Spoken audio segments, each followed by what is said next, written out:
बिस्मिल्लाहिर्रहमानिर्रहीम। मैं हूं डॉक्टर वसीम। आज हम बात करेंगे एक और एतराज़ के ऊपर। व्यूअर्स, ये एतराज़ है कुरान के ऊपर, जहां पे कुरान में लिखा है कि पहाड़ों को हमने कील बनाया है।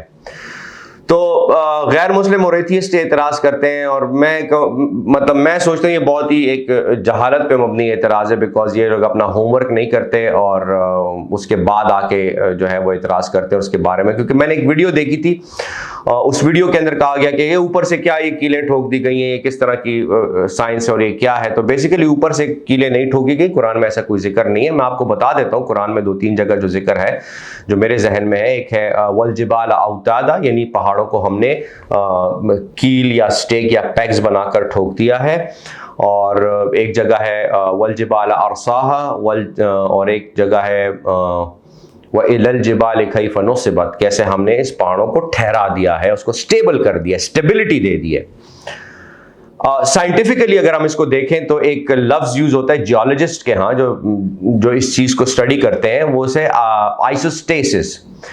आइसोस्टेसिस एक फिनोमेना है। वो फिनोमेना ये है कि बेसिकली अगर हम देखें तो ये अर्थ जो है ये मुख्तलिफ लेयर्स में बनी हुई है। सबसे आउटर लेयर को क्रस्ट कहते हैं। क्रस्ट जो है वो जब अर्थ बनी थी तो एक बॉल था, आग का एक गोला था, और वो जो आग का गोला था वो ठंडा हुआ, और ठंडा हुआ तो उसके ऊपर वाला हिस्सा जो है वो क्रस्ट बन गया।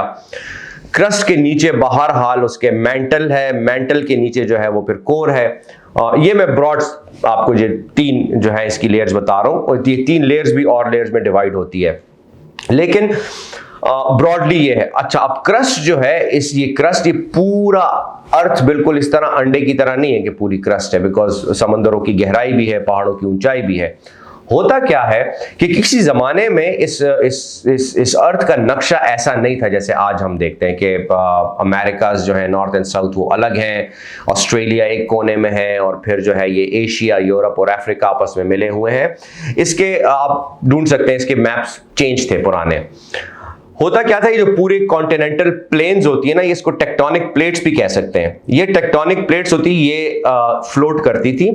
फ्लोट करती किस में? समंदर में फ्लोट नहीं करती थी, ठीक है। ये फ्लोट करती थी वो जो नीचे का कोर है, जो कि मैग्मा है, लावा है, ये उसके ऊपर फ्लोट करते करते आपस में टकराती थी।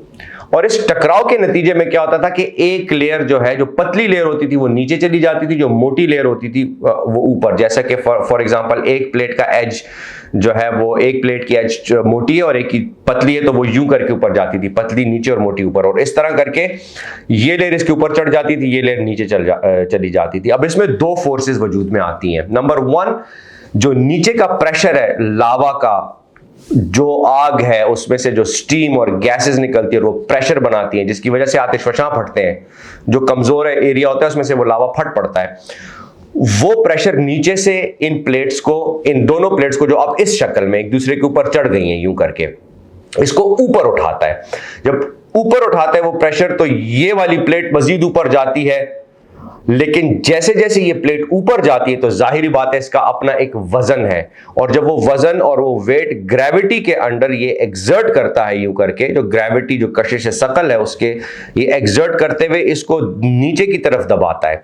तो जब ये नीचे की तरफ दबती है ये प्लेट, तो ये 2 फोर्सेस एक दूसरे के अगेंस्ट चल रही हैं, एक लावे की ऊपर की तरफ और उस पहाड़ के वजन की नीचे की तरफ। तो होता यह है कि एक ऐसा स्ट्रक्चर बन जाता है, जैसा कि ये इस पिक्चर में मैं आपको दिखा रहा हूं। एक इसके ऊपर ये माउंटेन है, और माउंटेन की पे रूट है, जो रूट नीचे तक गई हुई है, पूरा जो अर्थ का जो क्रस्ट वाला जो जमा हुआ एरिया है उसके अंदर तक गई हुई है, बिल्कुल ऐसे जैसे किसी ने कील ठोक दी है। ये आप देखें, ये इन तस्वीरों में आपको नजर आ सकता है।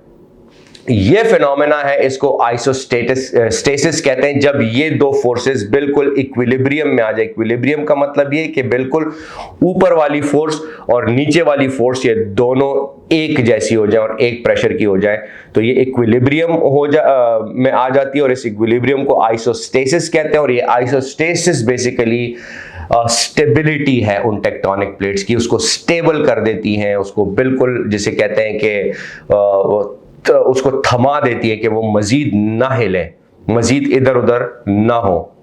और इसी को कुरान में कहा है वो इलल जिबाल कैफ़ नुसिबत, कि वल जिबाल औतादा, पहले उसको कील की तरह पहाड़ को बनाया। ये कोई जिक्र नहीं कि जी हमने पहाड़ लाकर कहीं बाहर से और फिर ठोक दिया थोड़ी से, ऐसा कोई जिक्र कुरान में नहीं है, लिहाजा गलत इल्जाम मत लगाएं।